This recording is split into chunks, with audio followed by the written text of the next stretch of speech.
Welcome to Trulyfit, the online fitness marketplace connecting pros and clients through unique fitness business software. Johnny, thanks so much for joining the Trulyfit Podcast. Why don't you give the listeners a background on who you are and what you do in sort of the health community? So the short version, this is always hard to answer. I get asked this a lot and I always struggle with where to start. So the short answer is I grew up in an abusive home with a bunch of different mental health diagnoses. Then I went to school for psychology while going to treatment. And then I started working in peer support and public advocacy, and then eventually started a healthcare technology company that helps people improve their mental health. So literally from when I was a toddler, experiencing hallucinations and self-harming all the way to now being 29 years old and running a mental health company, I feel like I've seen a lot of different angles of mental and emotional health issues, and it's my favorite thing to talk about. Considering that I already know the sort of the depth of your story, I thought that was a pretty concise and good summary. Nice. I think you nailed it. And we're going to talk a little bit towards the end about what exactly your company is and what that does. Mm-hmm. But obviously the purpose of this podcast is really to talk a little bit more about mental health and, for the fitness professionals listening, why that is important. From my perspective is when we're working with our clients, it's a total biopsychosocial approach here, right? We need to know what's going on with them. We can't get them to their goals if there's too much going on in the background. And we are not necessarily accustomed or supposed to know all of those other things, right? We are taught the kinesiology behind how we can help our clients, but not necessarily the psychology and the sociology. And it's important to learn all of those aspects. And that's why I like to have people on like you to help us grow in that realm. I, for a long time, leaned on physical health being like, I straight up thought that if I just invested in my physical health, then all of my mental health problems would disappear. I'm serious. I was like, well, if I'm depressed, why don't I just work out more? As if your physical health isn't directly linked to your mental health. I was just hoping that I could exercise it away, Yeah, a lot of people do. And I mean, there's science behind sort of the endorphins and those sort of things that raise up when you're exercising. And that is important. But we're going to get into also the sort of the negative mental side of working out and why people sometimes take it too far to one extreme. And what I call it's vanity masquerading as health. People say, I'm really healthy. Like I'm super healthy. But every day they wake up and all they think about is, when am I going to get my workout? How do I look? What exactly am I eating? I have to record all this stuff. And then I have to show everyone else what I'm doing. And that can't be healthy. Yeah. I was definitely in that camp for a long time, and it used up way more energy than I realized. And did you do something in particular? Did you some people get like the runner's high or lifting high, or what exactly was it that you clung to? It was primarily a sense of completion or like closing a loop, like accomplishing a goal. So for example, I had pretty debilitating OCD. So I needed everything to be a certain way. I couldn't touch certain things. I couldn't walk in certain directions. There were so many things that I couldn't do. And I felt that in the gym, if I said, I'm going to do 8 reps of 50-pound dumbbells, and I'm going to do it, and I'm committing myself to do it, and then I do it, I felt a sense of control that I didn't really get to feel outside because of my OCD. And I wound up clinging to that, like setting up a little goal for myself and knocking it down. And that feeling of accomplishment and like closing a loop, that sense of completion became almost too valuable to me. Because that in and of itself is addictive and that's all you're looking forward to, or because you think it just gets worse and that's the only thing you can do is just complete loops?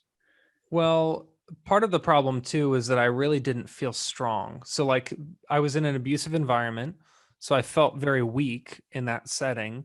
And then I felt weak when standing up against some of my mental illnesses. Mm-hmm. So being in the gym helped me feel physically strong. And there's obviously positives there. Like if I feel physically capable of facing something, then that might translate to me feeling mentally or emotionally or spiritually capable of facing that. But I think I wound up becoming so obsessed with, like, I missed I missed my girlfriend at the time, my girlfriend's birthday, because I couldn't skip a day at the gym. Like my priorities were so out of whack that it became my new, like I was using the gym to escape a sense of like confinement. And then I wound up being imprisoned by the thing that I was using to escape, you know? Yeah. And that's, for us as fitness professionals, that's a hard discussion to have with your clients if you see them going that way, because you want them to reach their goals, and they're going to reach their goals faster if they're at the gym more, if that's what their goal is. But if you care about them on other levels, which you should, for their long-term health and wellness, which in my opinion is always the major goal, right? It's not about getting the biceps, it's long-term health and wellness.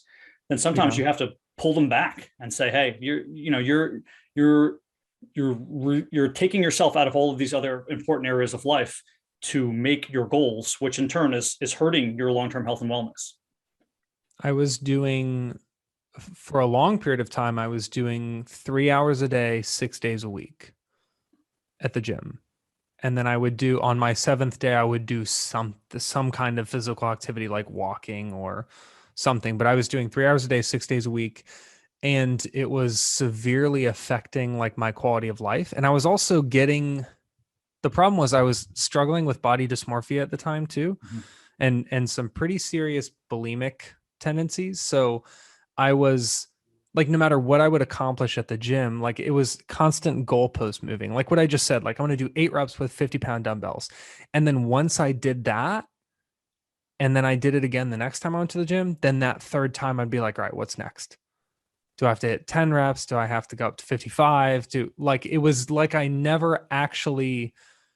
always felt like I was just not enough. And I would look around the gym at other people who were in better shape, and I would look online and see other people in better shape. And then I would punish myself for not being committed enough. And then my solution, dude, was to just work out more. So that's how I wound up getting the 3 hours a day. Was like, well, these other guys here who are huge I didn't want to use steroids.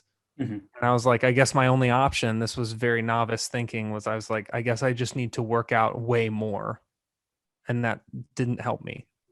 Can you speak to, and for those who don't know, Johnny was in the music industry. I'm not sure if you still are, but is that body dysmorphia? Is that maybe tied to being on stage and having all these people look at you all the time? Is that a normal thing? I only ask that because one of my favorite singers of all time, Daniel Johns, lead singer of Silverchair, also dealt with anorexia. And for males at the time when he came out, that was an odd thing. Dude, I love Silverchair. That's amazing band. Awesome. Yeah. They have that song Freak, right? That's them. Yeah. That's one of my favorite music videos of all time. Yeah. That's Freak classic. by Silverchair. Yeah. That's from their album Freak Show, their second album. I think he was like 19 or 20 at the time. It was just a 3-man band. Amazing Australian band, for those who don't know them. So cool. Anyway, I love that you know them, because my band toured with this band called Dired as Murder that's from Australia. Okay. And they were playing a Silverchair song as their sound check, like when they would test the systems and make sure that all the PA worked. And I was like, what the heck is that? It sounds so cool. Anyway, that's really cool. Yeah. I will say that there's something about having a bunch of people stare at you that makes you think like, I need to kind of get my physical act together. Like I do press now for Cope Notes, and they'll film with these like 4K cameras for like news stuff. And then I'll see footage and I'll be like, shoot, I need to like trim my eyebrows. Like I need to cut my beard line better. Like, geez Louise, what am I doing? And you like overthink it. But one thing specific to the music industry, I don't know how many other bands have experienced this, and I've never actually really talked about it. I probably should at some point. This led to one of the most severe physical, I would say the most physical danger that I've been in terms of my health and wellness was triggered by our manager at the time, who said, you're not going to get in these magazines and get these photo shoots and get like festival slots if you're not ripped. Like if you really want these slots and you're the front man, you're the singer of the band, you got to get abs, you got to get your body fat down, you got to get your muscle tone higher, you got to get swole. And so he started checking with me. Like, and keep in mind, this is not his job. Like he was the manager of my band and he would text me and I was in pretty good shape. Like I've always been exercising and stuff, but he would text me like, what did you eat? Did you work out? What was your workout? And it made me so paranoid that me being at like 12% body fat wasn't low enough to land some press feature or play in some to play some festival or whatever, or for people to want to watch our music videos, which is something that he said. I got so obsessed with that I actually dropped my sodium intake so low that I had to go to the hospital. Wow. It's an absolute shame. And obviously that's one can understand being under that pressure, being young, understanding that this is your shot, maybe, right? In the music industry, it's not always who's the most talented. Sometimes it's just who's the luckiest, who's there at the right time. And you're like, this could be my shot. If they tell me I can get in this magazine or I can be, the headline or some sort of like top act in this festival, I'm going to do whatever it is I have to do. And for somebody who was already dealing with, self-admittedly, other issues, I'm sure that just, kind of snowballed out of control. Dude, and it's so funny looking back. Like, I bet there are people listening to this like, oh, give me a break. Like, anyone knows that, if you're talented, you get whatever you deserve. And it's like, not really. Like, the music industry, I've seen interviews with like Usher and like all these other artists where they talk about like, oh, yeah, we like take diuretics and we fast for 48 hours before we film a music video, and we don't drink water for 24 hours before we film music videos and stuff, or before we do press shoots. And it's like, these are people who are in incredible shape already, who are being told by these industry professionals, like, I control your career and the direction of it. So you listen to me because I get you opportunities. So on the outside, I'm sure it's easy to think like, oh, give me a break, dude. But if you're actually in it and you feel that your career is being determined by whether or not you drink water, whether or not you take this diuretic, or whether or not you work out an extra hour this week, it feels like life or death when you're in it. It for some odd reason, and I say odd because it'll be talked about in small circles on a podcast like this. Someone will hint at it, but it still gets swept under the rug. Everybody is on steroids. And when I say everybody, I mean The Rock, any celebrity that you see, and I not only are they on, because I know so much about steroids, I can tell you almost the exact dosages that these guys are on just by looking at them. And there are some telltale signs that the really, really circular, like rounded delts, obviously the vascularity where your skin looks paper thin. These are things outside of being what I call like the one percenters, right? Of course, you have these freak athletes, right, in the NBA, or the NFL, things like that. But the vast majority of people, to look like that, especially after the age of 25, you have to be on something. Your hormones just don't allow you to do that. But people don't want to talk about it, and everyone talks about their hard work. Oh, my hard work in the gym, my hard work in the gym, my hard work in the gym, and all their followers see that their hard work is giving them these results. They don't get these results, and they think, well, what's going on? What's wrong with me? That was me, dude. Like, so if anyone likes TED Talks and is listening to this, I gave a TED Talk about how you can't really change your mental and emotional health overnight. You can't just like flip a switch or snap your fingers and all of a sudden you're better. Like, it's hard and it takes a long time and it's gradual, and physical health is the exact same way. And I would watch these people go through these like physical transformations, even not just celebrities, but like people who went to my own gym. I would think, well, how on earth did they do that? And almost invariably it was like hard work, dedication, and now looking back, I see like I did not understand the role of genetics. I did not understand the role of your age, or like, the dude from It's Always Sunny who got really swole, Mac. Yeah. Mm-hmm. Did you see that thing that he posted where he's like, the secret to getting really ripped is simple. All you have to do is quit your job and work out 8 hours a day, and have a personal chef appointed to you by the studio and a personal trainer appointed to you, and then sleep as much as possible, and then put off all interpersonal responsibilities and then get paid millions of dollars for it. Yeah, that's all you have to do. That's essentially what the celebrities do. And except they also have what I call Mexican supplements added into their cocktails. So yeah, dude. And it does make you feel like, we don't really talk about this a lot. And it's unfortunate because I see it a ton in, like, we talk about body dysmorphia among women, and I think that's super crucial. But what I see left out a ton, especially in the exercise community, is people feeling like, wow, I just probably must suck. Like, if all these guys are getting so ripped and I'm working out real hard and I'm dieting and I'm doing everything I can, I'm still not past this point, and I've tried all the different things for years and years.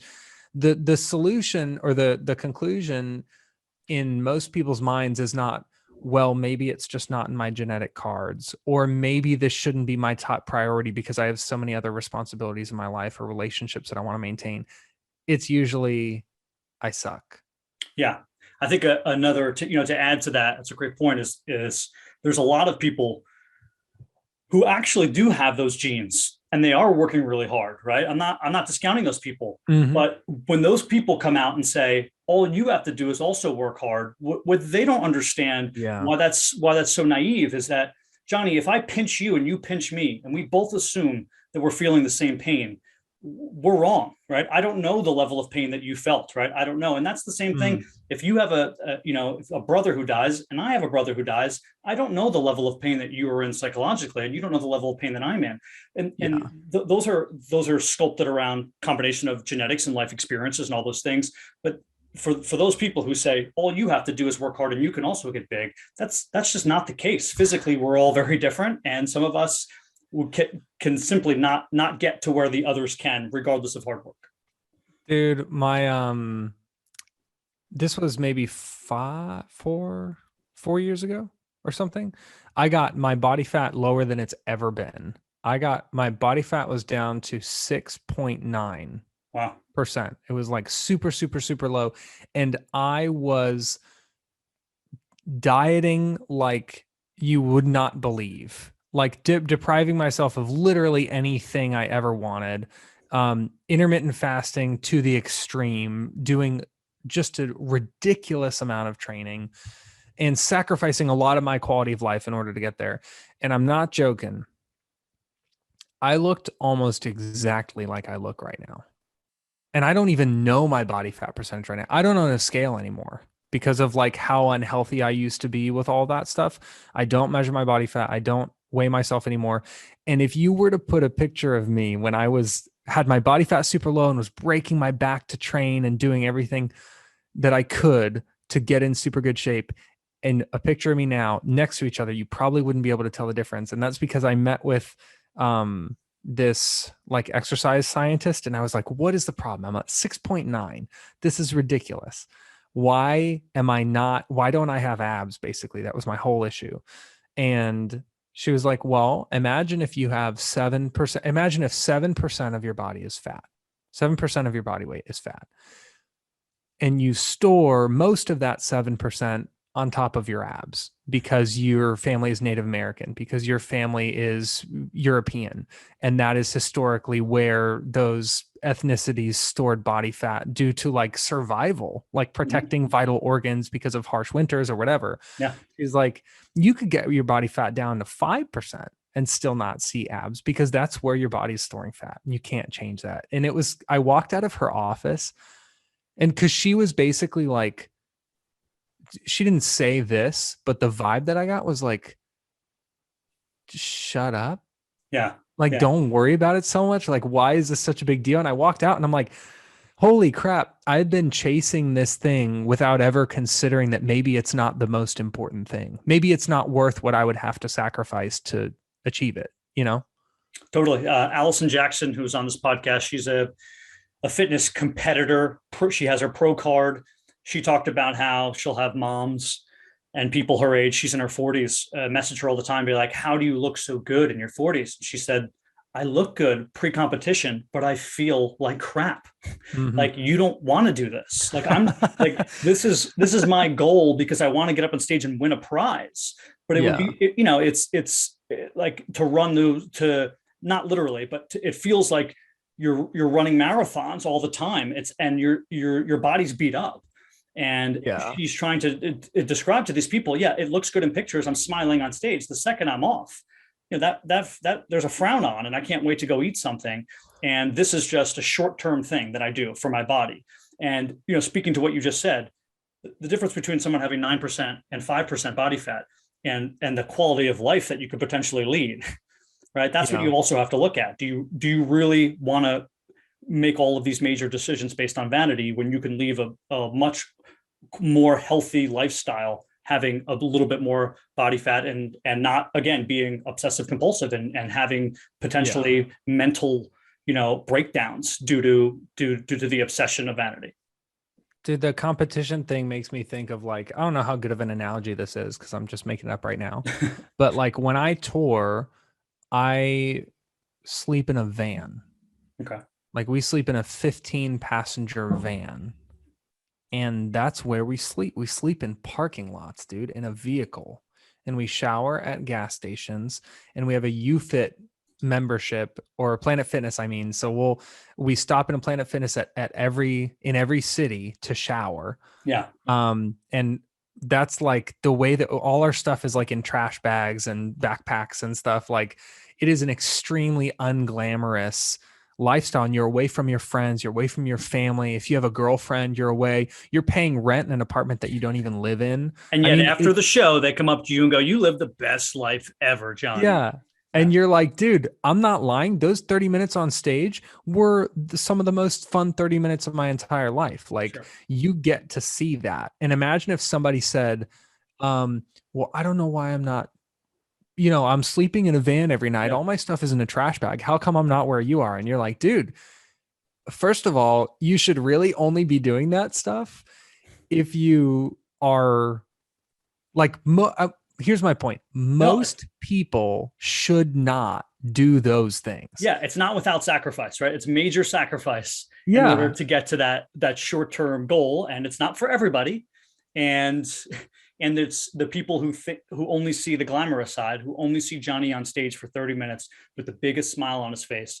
Don't see Johnny at 6 a.m. waiting outside of Planet Fitness in Nowheresville, Michigan, so that he can get a shower before traveling 6 more hours on the bus to go to the next show. Yeah.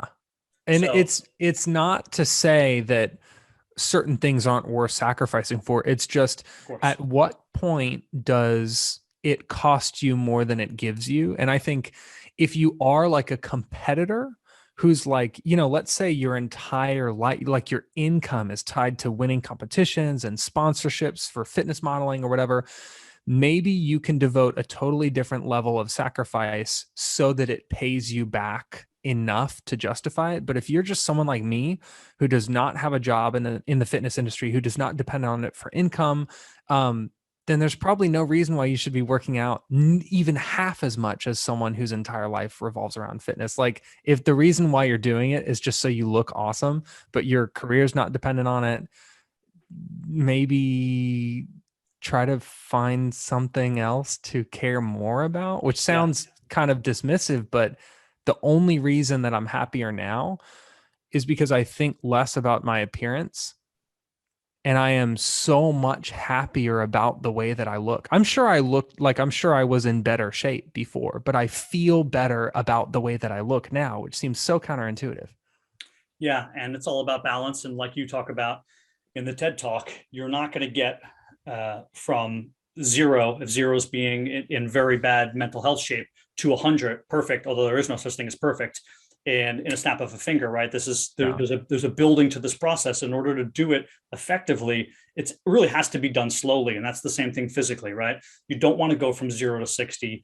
You can't just have people like David Goggins yelling at you to run as many miles as you possibly can, because you're going to burn out, your body's going to break down, and we're all not built to do that. It's way better to build habits slowly to make them effective long term, and that's what we have to preach to our clients and the general population. Dude, I'll say this too. When you're when I was in my late teens and early 20s, my appearance was really important to me. So it was paramount to me for whatever reason.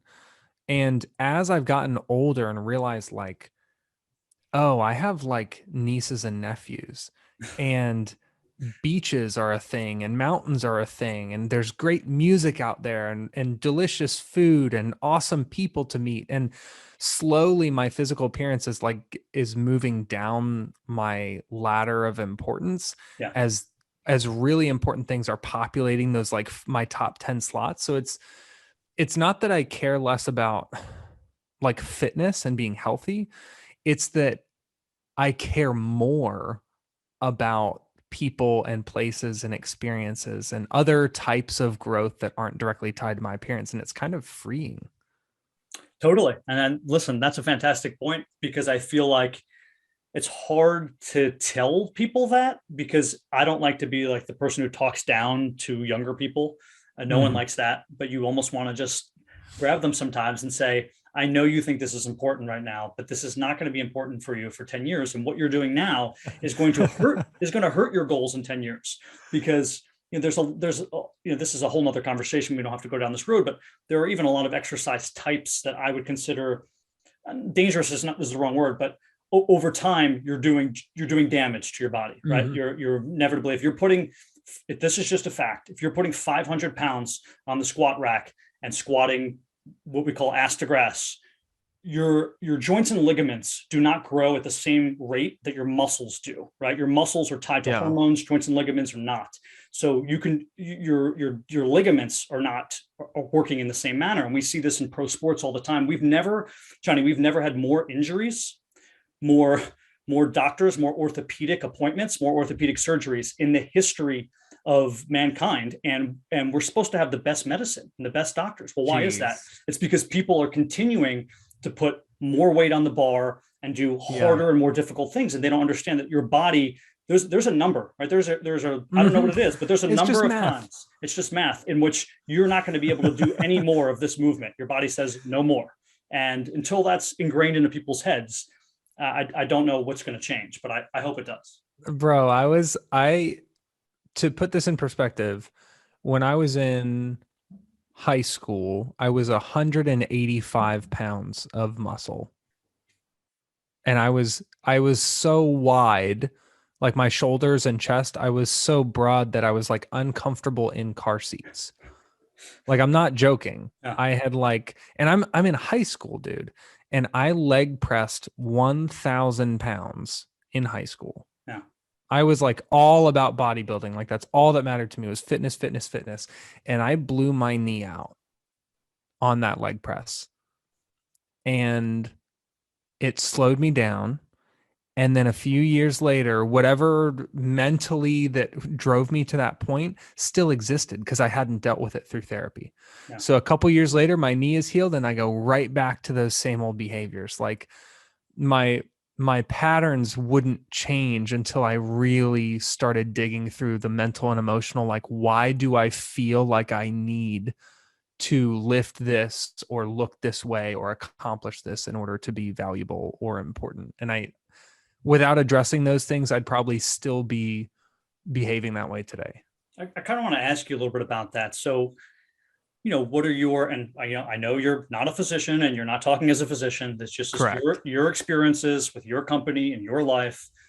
What do you think should be, I guess you would say, sort of like the standard experience or intervention for somebody who has whatever it is, maybe OCD or depression or body dysmorphia? Should they first go see the physician and then get sent to the right person? Like, how do you believe that like the next wave of medical intervention can help them get through this process? I think that you'll rarely go wrong by going to see a doctor and explaining what's happening, because almost invariably a doctor will either say, I can help you with that, or I can't help you with that, but I know someone who can. Yeah. Like there's like a network of care that exists now where there's like a bunch of referral webs. And like, if you just go to a doctor and say like, hey, I'm really struggling with this, they will probably be able to guide you. And even before that, this is going to sound so not medical, and it's probably not even sound advice, but I encourage you, if you are afraid of seeing a professional, I encourage you to read about what you are experiencing somewhere online. You can literally Google it. If you're like, I'm depressed and I can't eat, and you Google it and wind up finding a couple reputable articles and you read about it and you're like, oh, okay, other people experience this. There's science behind it. There are solutions out there. For me, if you told me go see a professional, I'd be like, screw you. But through health education, basic health education, I started to realize that I'm not the only person who's experiencing this. There's real science behind it, and there are actual solutions that are making differences in people's lives. And knowing those things when you go to see a physician makes you feel so much safer and more receptive. Yeah, it makes perfect sense. It sounds obvious. I know it's nerve-wracking. I'm not sort of putting anyone down, but you would think that people, just having a little bit more information about something prior to seeing any professional allows them to either maybe confirm your thoughts, which is a good thing, or maybe they miss something, and you can say, hey, I did hear about X, Y, and Z, and I just want to throw this out because I do have this symptom, or I do have this issue with my family. My family members also have this issue. I'm thinking maybe this could be a genetic issue. What do you think about that? I think it builds a level of confidence that the prescription the person is giving you is potentially correct. And even, I love the way that you phrase that, because you had it all as questions. Like, I'm meeting my CPA next week because it's the end of the year and I need to go through a bunch of business tax stuff. So what I'm doing in advance of our meeting is reading a bunch of stuff online, trying to educate myself about what is the smart and legal thing to do, making a whole big list of questions to ask him. And then when I meet with him, I can at least come with something, and he can tell me like, that first thing that you said is the worst idea I've ever heard. Number 3 actually makes a lot of sense. And then number 7 doesn't even apply to you. And I'm like, oh, shoot. I'm so glad that I came with something so that I feel a little more clued in rather than going like, fix me, Totally. I think that's a problem. Speaking to that leads perfectly into what I want to talk about next. Is there is a fix me mentality now. My wife's a physician. A lot of times, not that, I don't know any specific stories because she wouldn't be allowed to tell me names and things of that nature, but I know generalized issues. And one is that parents, more often than not, will come and say, this is wrong with my child. What can you give them? And what they mean, that they don't mean is, can you send them to the psychiatrist or psychologist or counseling? They mean, what sort of medication can we put them on, and can we do it quickly? And I think it's a problem. I don't necessarily know how to solve it. I'm sure we're not going to solve it here over the next 20 or 30 minutes, but I do think it needs to be talked about. And part of that problem is also because, like you talked about, if you don't self-educate yourself, you assume that there's no repercussions, that you can just, take a pill and there's a solution. But there's, like we talked about before, there's always a trade-off, right? That work that you're doing, that 30 minutes that you're spending on stage, well, that came with, having to shower at 5 a.m. at the local gym. Yeah. And those medications are also come with side effects and other problems, and there are no solutions. There's only trade-offs. Someone brought up that it's not necessarily, I'm reading this book called The Art of Happiness, and I would strongly recommend it if you have not read it. It is not like a self-help book. It is written by a psychologist, social psychologist, and literally the Dalai Lama. And they talk about like suffering and how human beings process suffering and how we form relationships. And it's really fascinating. I can virtually guarantee you'll learn a lot about yourself by reading it. And it was talking about like the true cost of something is not only what you spend, and it actually costs us to despise ourselves. It costs us to hold grudges. It costs us to harbor resentment or to resist change. Like, all of these things they come at great cost to us. So you kind of have to think about it like, would you pay $3,000 for a spatula? Probably not. Right? Even if it was a really cool spatula that you wanted, you're like, $3,000, no freaking way. But we don't think about our mental and emotional health that way. Like, if I'm going to keep, sorry to interrupt, I'll call it the economics of emotions. Dude, right? I like that. Yeah. We just have to consider what we're spending for what we're getting. And if we're like, you know what, I don't want to face my depression yet. I'll do this another 6 months. And you got to think, okay, you can do it for another 6 months, but does it maybe cost you a relationship? Because you can trade that. It's totally within your right to trade a relationship, a job opportunity, your level of life satisfaction, and maybe your financial security for kicking the can down the road for another 6 months. And if you think that's a fair trade, it's well within your right to trade that. But from where I'm sitting, I'm like, heck no, I'm not letting it cost me all that. Holy crap. I need to deal with this now. What was I have to ask, the impotence behind starting Cope Notes? You can obviously explain what it is here. Was there a breaking point? Was it somebody else you saw going through something? Was it just what you had? Do you feel like you need to give back? What was the final straw that broke the camel's back, so to speak, where you said, I have to start this? Dude, so for context, Cope Notes uses daily text messages to improve mental and emotional health. So all the messages are written by peers with lived experience, just like me and you. Then they are reviewed by clinicians and delivered at random times. And it literally surprises your brain into thinking in healthier patterns over time. So it's like a brain training resource specifically geared to improve your mental health. And I'm not joking, dude. I needed this so freaking bad. And I kept searching for resources, and I knew that I couldn't. It's exactly like working out, bro. Like, you can't do one killer workout once every 2 weeks and expect to get in good shape. And that's what people do with therapy. They're like, well, I go to therapy twice a month. And it's like, well, yeah, but how much progress do you expect to make? Like, now, I'm not saying therapy is bad. Therapy saved my life. But I'm saying, if that's all you do, imagine if you brushed your teeth once every 2 weeks. Imagine if you drank a gallon of water once every 2 weeks. Like, it's not enough consistency. So with Cope Notes, all I wanted was to provide consistency, a little bit of something every day to keep you on the right track. And honestly, I launched Cope Notes because I couldn't surprise myself. So I kept leaving sticky notes around my house to try to surprise myself and interrupt negative thought patterns. But I always knew where I left the sticky notes because I put them there. So much like you can't tickle yourself, it's really hard to surprise yourself. So Cope Notes was just a way for me to like randomize interruptions to my negative thought patterns that other people wanted to try as well. I mean, it is genius if you think about it. It's all happened to us once, where you stumble upon a message from someone you weren't expecting and they said something really nice. It could be at the store and they're like, hey, I love those jeans. And you weren't even thinking about those jeans, and it makes your day. Or it could be, maybe more direct from a partner or something, right? Your partner leaves you, a little note in the lunch they packed you, and it makes a big difference. It actually makes a bigger difference than a physical gift more often than not.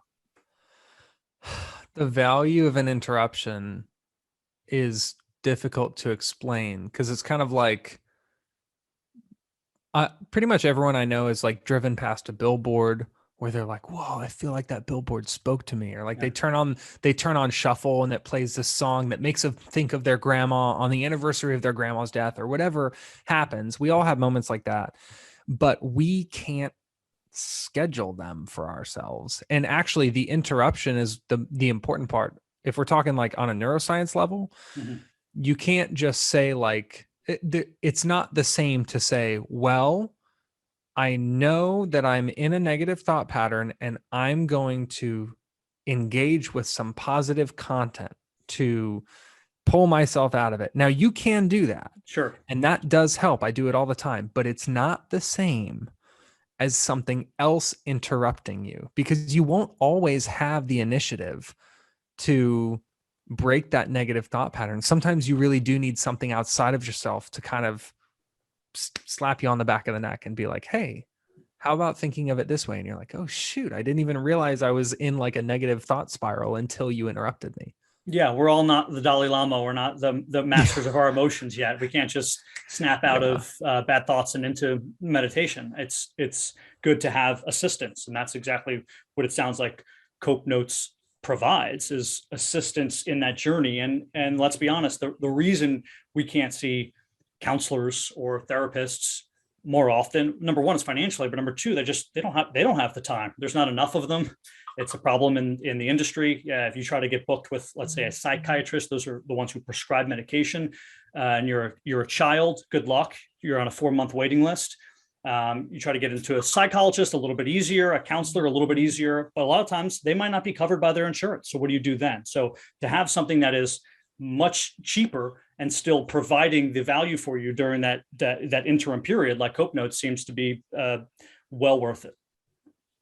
Dude, it's cool to hear it from someone else's perspective, because I've always understood the value because I grew up in treatment. I think anyone who has like been in and out of treatment, struggled with mental illness is like, oh, I totally get it. Or anyone who has gone to school for psychology is like, I totally get it. But when it gets lost in translation is people who are living without diagnoses, who say, oh, I don't need this. And it's like, dude, it's actually not built for any specific illness or diagnosis at all. This is built to train your brain. So if you have a brain and a cell phone, I can virtually guarantee it's going to make a difference. Yeah, it's funny you say that. I mean, I'm fortunate. I don't have body dysmorphia or any of the issues that you named. I'm fortunate in that area. We all have issues, but I don't have any of those. But so how I see things, Johnny, is always through the scope, unfortunately, of how our medical and health system is broken, to put it plainly. And I'm always looking for ways, because for me, I do have a little bit of OCD. You can say I'm always looking for a fix. If there's a problem, I say, I know there has to be a fix. To me, there's now that solution, of course, can come with trade-offs, but I'm always willing to look at those trade-offs and balance it and saying, how can we potentially fix that problem? And that's what you did. You're in the midst of fixing a problem. Can I ask, is there another step to this? Is there another stage? Have you thought of like a part 2 or a way to expand on this? So there's lots of cool stuff that we're going to be building, but I have always been clear about this. I do not want to be the Walmart of mental health where you can get anything and everything you need. I just have no desire to be that. Like, there are amazing crisis resources out there that we partner with. So we're not going to do crisis response. There are amazing therapists out there. So we're not going to do therapy. Like, we are filling gaps. I'm not interested in taking anybody's jobs or reinventing things that already exist. I am interested in making something that fills the gaps in the things that already exist. So I'm basically, if you use Cope Notes and you're like, well, what's the next step? The next step is like one of the trillion other resources that exist that can help you. But Cope Notes is a great solution for people who are like, I don't want to go to therapy. I don't want to take medication. I don't even know if I want to work on my mental health. This is like such a safe first step that can be sort of your gateway band. Like, we always talk about like gateway bands, like for me, Slipknot and System of a Down and Linkin Park. Like, that's who showed me what heavy metal was. It was like those gateway bands. So Cope Notes is that gateway resource for you to be like, 6 months into a Cope Notes subscription, you might be like, you know what might be good is maybe seeing if I could talk to a counselor in addition to using Cope Notes. So it might like warm you up to those things, but I don't ever want Cope Notes to be those things for you. But for you personally, I guess your goal would be to just expand the bandwidth, right? Have Cope Notes reach more people. That's the ultimate goal, rather than build, let's say, another platform or try to get into other areas. It's just grow Cope Notes. I want a jillion people to use Cope Notes. We switched to a government approved toll-free number so that we could start serving internationally, because our whole goal was reach. Like, on the homepage of our website, one of the 3 metrics that we measure is lives impacted, which is like the total number of people who have used Cope Notes. And that's our true north. We look at that number every single day. That's awesome. Well, I can tell you, down the road, we are not launched yet, Trulyfit, as our software application, but I guess the best way to describe Trulyfit is we're the Fiverr of fitness. I don't know if you've ever used Fiverr before. Yeah. When you hop on Fiverr, you go on and there's a bunch of different things you can pick, video editing, software, content, whatever. And then you look, and then there's professionals, and it's a free market, and they all set their rates and they tell you exactly what they do. Well, we do that for fitness, basically, right? So there's fitness professionals on there, and they might say, hey, my name is, Mandy Smith, and I teach a yoga class at 5 o'clock. You can join virtually. I charge 6 credits, which is whatever, $6 on our site. And that's what we do. But eventually, having some sort of merge with you guys would be fantastic. We're not going yet, but we could easily, obviously, and I'm saying this live because I believe in it. We could easily get all the phone numbers of the people who sign up and then have them check a box and say, if you want this, you want this. Yeah. You can join up. And if you don't, you don't. So we could talk about that down the road, but I think it would be a great idea to merge the fitness world, obviously, with the mental health world.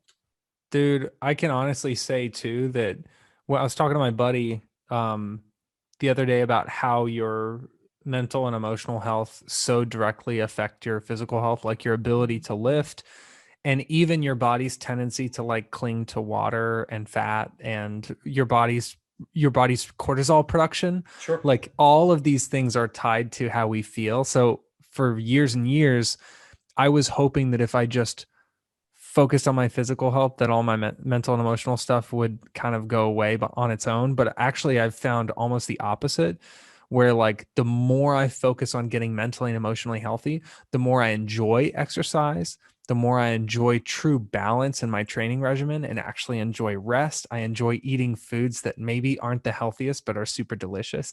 And I'm experiencing true balance in my physical health for maybe the first time ever in my life. Like I'm sleeping better. I am much less irritable and much more calm and balanced. And I truly think it's because your progress in the gym is probably, your body might be waiting for you to work on your mental and emotional health so that you can work with your body, not against it. Yeah, there's a problem.